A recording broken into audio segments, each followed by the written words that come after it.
Hey everybody, what is going on? It is Dunbar Snack Bar here with MLB 14 The Show, and here we go with the Oakland Athletics franchise.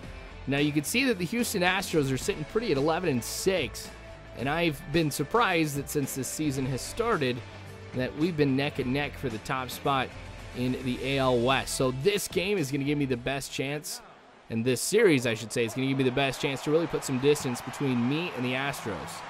So I was expecting this to end up being an easy win, but I'm kind of rethinking that now that I see how well they have been doing.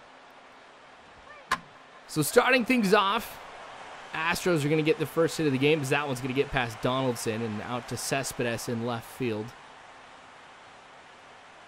So Irvin Santana, you can see he's going to be pitching for me. Picked him off the free agency. Now, I've only pitched one game with him so far, too, and I did notice that control is going to be a big issue with Irvin Santana. He's sitting at 1-2, I believe, on the season so far. That one win was when I got a chance to be able to pitch as him. So, I guess the jury is still out on whether or not it was a great move to go ahead and pick him up. I think, well, we're never really going to get a good idea because we're not going to have Dan Straley in the starting rotation unless somebody gets injured. But a swing and a miss on that slider for the first strikeout of the game. That's going to go ahead and end the inning, so no runs here for the Astros. Now here's Jed Lowrie at the plate on a cold streak.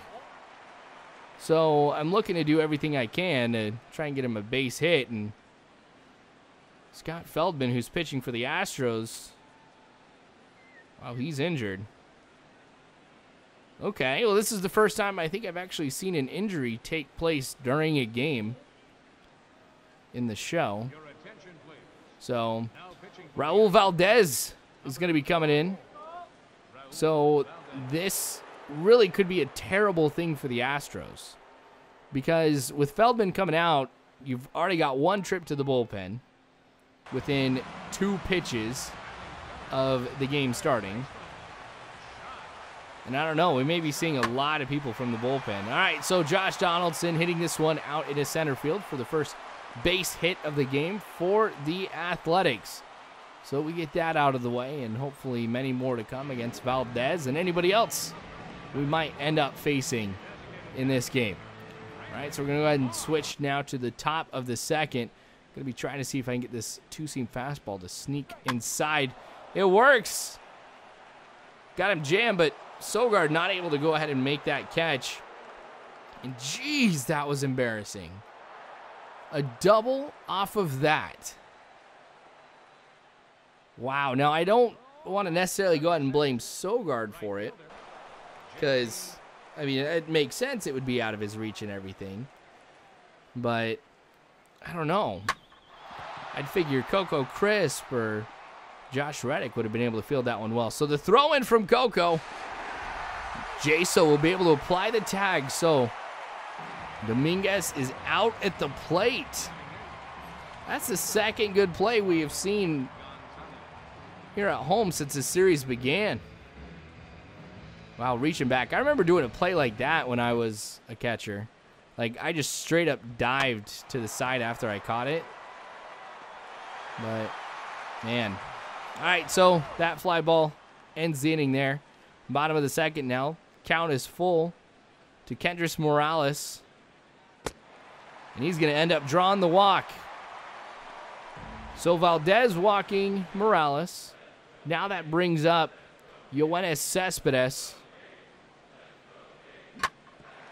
Ooh, that one's going to escape into left field. So that'll put runners on first and second now for the Athletics. And we're really getting some things going now here in this inning. Josh Reddick. So lefty versus lefty now. That one just hung over the plate, deep into the gap in right center. And it's going to go over the wall for a 3-run shot. Now, I have been saying, as far as the Athletics franchise go, there's a couple things that has been bothering me. And that's, one, I haven't been able to get too many home runs with runners on base. So I've had a lot of solo shots. And I don't penalize the computer enough for throwing across the middle of the plate. So, all right. Not only do I get a trophy, but Darwin Downs is going to be coming in. So another lefty here. I mean, but what I mean by like penalizing the computer for throwing it across the plate and how that hasn't been working is there's been so many ground balls that I've hit just right as it goes across the middle of the plate when I swing at it. But I don't know. I figured it'd be, you know, base hits and stuff like that, like we're going to be seeing from Jaso now.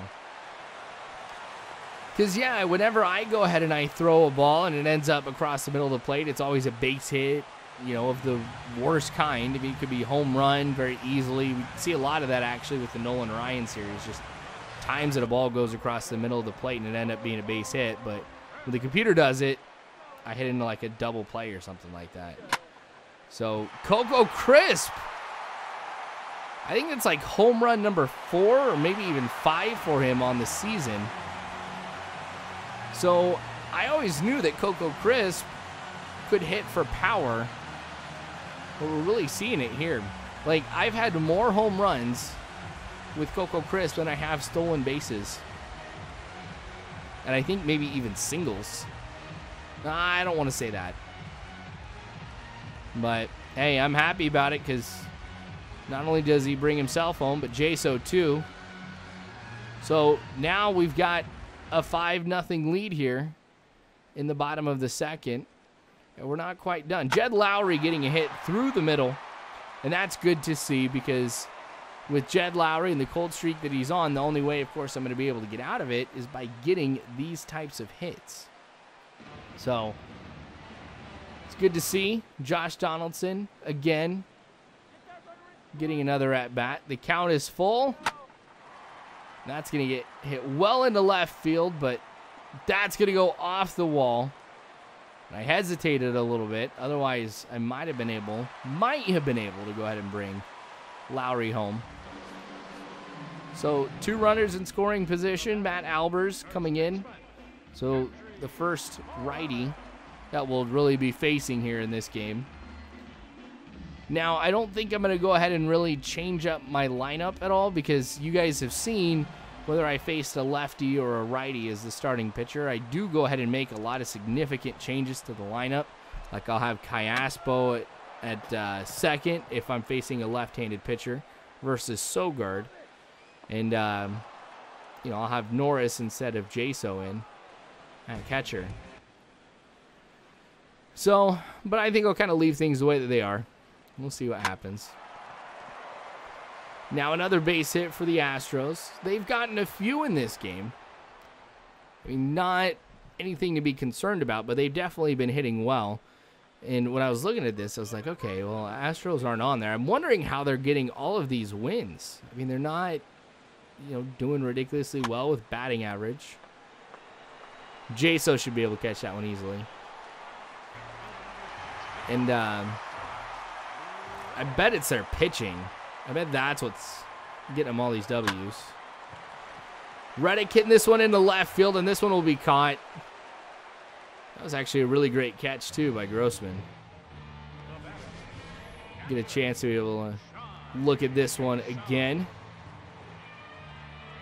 Man, I'd like to be able to finally get a fly ball into my glove by diving for it like that. And Astros, yep, they're going to get the home run. Reddick trying to jump for that one and not able to make the catch. So I have yet to rob anybody of a home run either. But that's going to be the first run of the game here for the Astros. So Santana going almost 5 innings without allowing a run. I could be okay with that, especially since I've got the 5-1 lead here.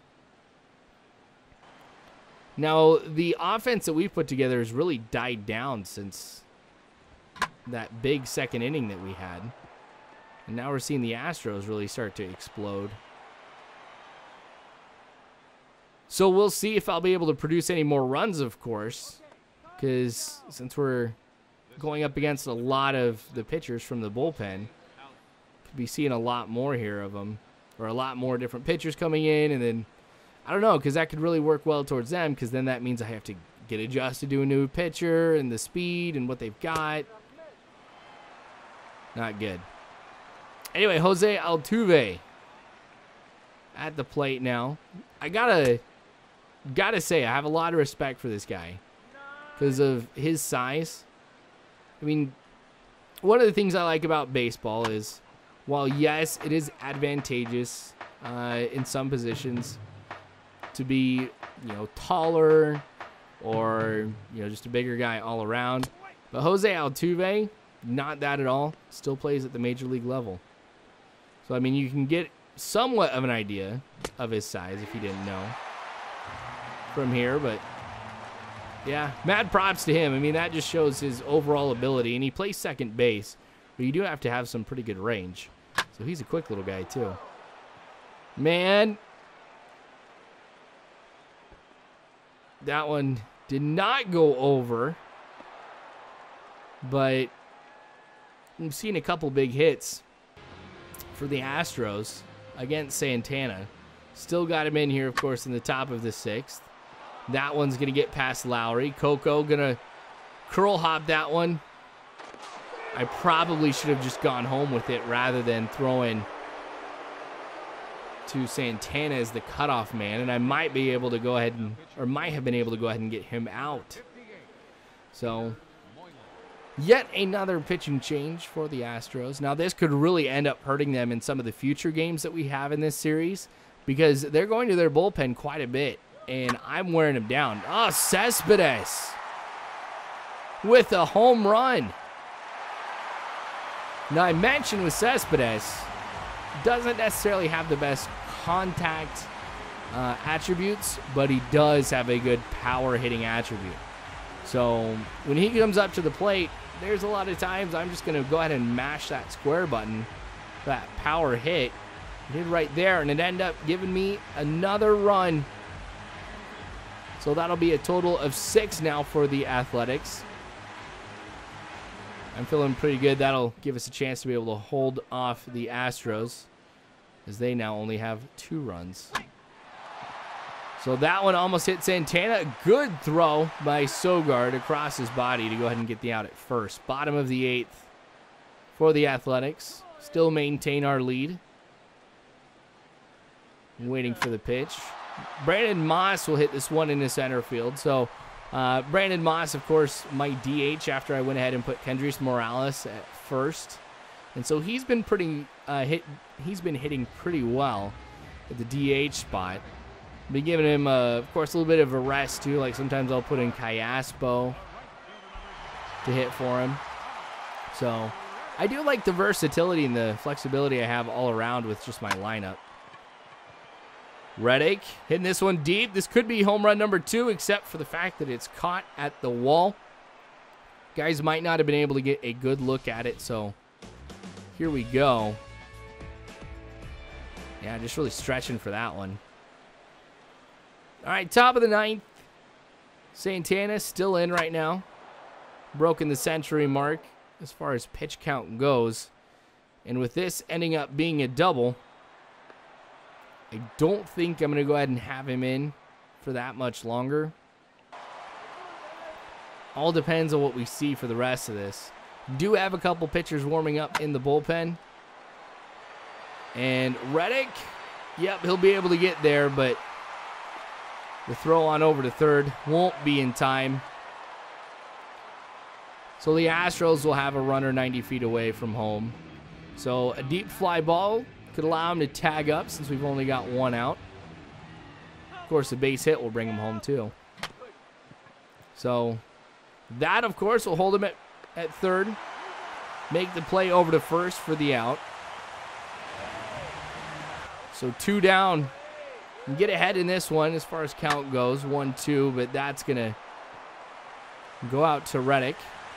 Now, the reason why I haven't taken Santana out yet is because I know that the Astros have gone through their bullpen, except for, I think, their setup and closing pitcher.